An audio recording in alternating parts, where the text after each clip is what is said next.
చినిగిన చీరని సెట్ చేయడానికి ఎంతసేపు పట్టిందా మీకు?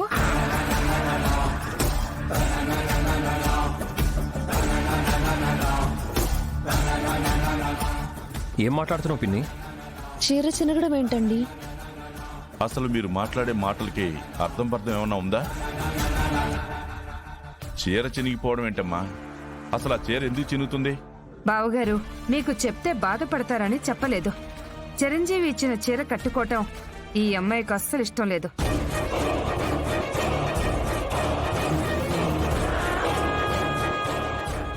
అందుకే గదిలోకి తీసుకువెళ్లి కత్తెరతో ఇష్టం వచ్చినట్లు కత్తిరించేసింది. నా కళ్ళారా చూశాను. కావాలంటే మీరు చూడండి.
ఏమ్మా, చీర చినగలేదు కదా, నా ముందే కత్తిరించింది అది ఇది అని ఎలా చెప్తావు? ఆ అమ్మాయిని ప్రశాంతంగా ఇంట్లో ఉండనివ్వరా? లేదు బావగారు, నా కళ్ళారా చూశాను. అసలు ఆ ఎంబ్రాయిడరీ ఎందుకు చేయించారు?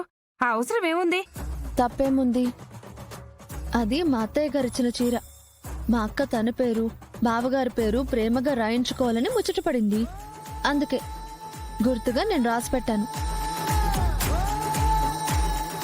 మావి గారు, ఒకవేళ నేను చేసింది తప్పైతే క్షమించండి. అదేంటమ్మా, నీ భర్త పేరు నీ పేరు కలిపి వేసుకున్నావంటే మా వాడిని నువ్వు ఎంతగా ఇష్టపడుతున్నావో అర్థం అవుతుంది.